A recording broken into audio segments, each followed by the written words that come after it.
तो हम चर्चा कर रहे थे स्वर्ग के अमृत की। भागवत जी की तुलना अमृत से कर रहे थे। ऐसा ही समझ लो,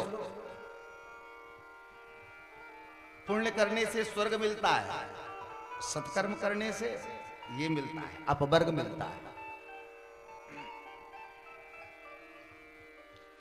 तो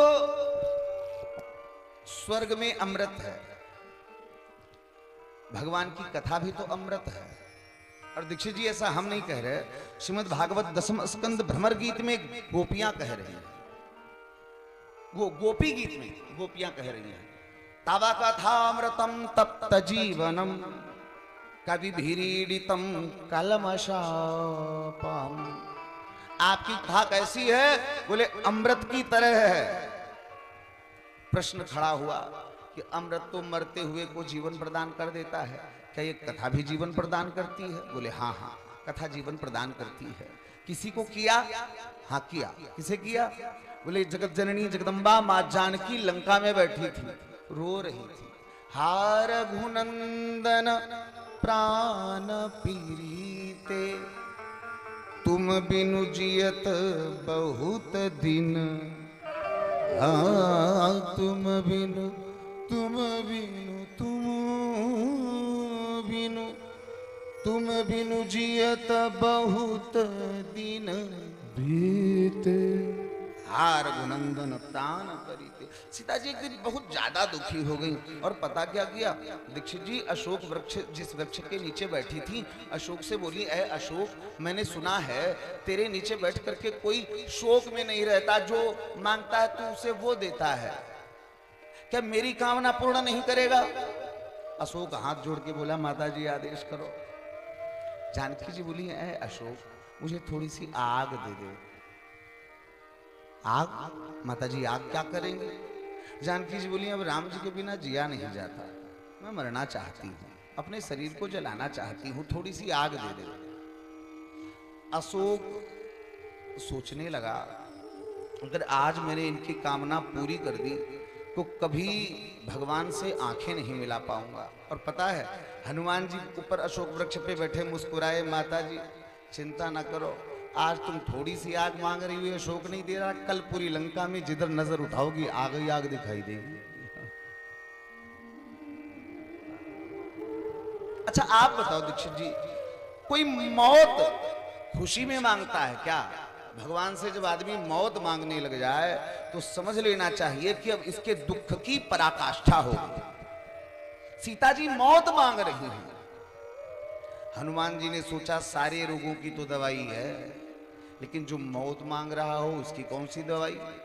याद आ गया भगवान की कथा, तव कथामृतम तप्त जीवनम। भगवान की कथा अमृत है, मरते हुए जीवों को जीवन देने वाली है। हनुमान जी ने क्या किया? रामचंद्र गुण बरने लागा, रामचंद्र गुण बरने लागा, रामचंद्र गुण बरने लागा, रामचंद्र गुण बरने लागा, सुनत ही सीता कर दुख भागा, सुनत ही सुनत ही सुनत ही सुनत ही सुनत ही सुनत ही सुनत ही सुनत ही सीता कर दुख भागा, सुनत ही सीता कर दुख भागा, सुन लागी सुने श्रवण मनु लाई, लागी सुने श्रवण मन लाई, आदि हुते सब कथा सुना, आदि हुते सब कथा सुनाई, आदि हुते सब कथा सुनाई, आदि हुते सब कथा सुनाई। सीता जी मौत मांग रही थी, उस समय हनुमान जी ने सीता जी को कथा सुनाई, और हुआ क्या? उस कथा ने सीता जी की व्यथा को हर लिया। राम कथा सुनते ही मानो जीवन मिल गया, सुनत ही सीता कर दुख भागा। आप बताओ, जो कथा जानकी जी के दुख को दूर कर सकती है, साक्षात महालक्ष्मी के दुख को दूर कर सकती है, क्या हमारा भी कोई ऐसा दुख जो उनके दुख को दूर कर सकती, वो कथा क्या हमारे दुख को दूर नहीं कर सकती? करेगी, लेकिन कैसे? जब जानकी जी की तरह सुनोगे तब। जानकी जी ने कैसे सुनी? लागी सुने श्रवण मनु लाई, कान मन दोनों को एकाग्र करके, एकाग्रचित होकर के कथा को सुना तो उनके दुख भाग गए। आप सुनो, आपके भी भागेंगे। बोले भागवत भगवान की जय। तो भगवान की कथा अमृत है, वो स्वर्ग का अमृत। मर के जाओगे तब मिलेगा, ये अमृत जीते जी मिल रहा है। वो अमृत पीने के बाद पुण्यों का क्षय होगा, नीचे आना पड़ेगा।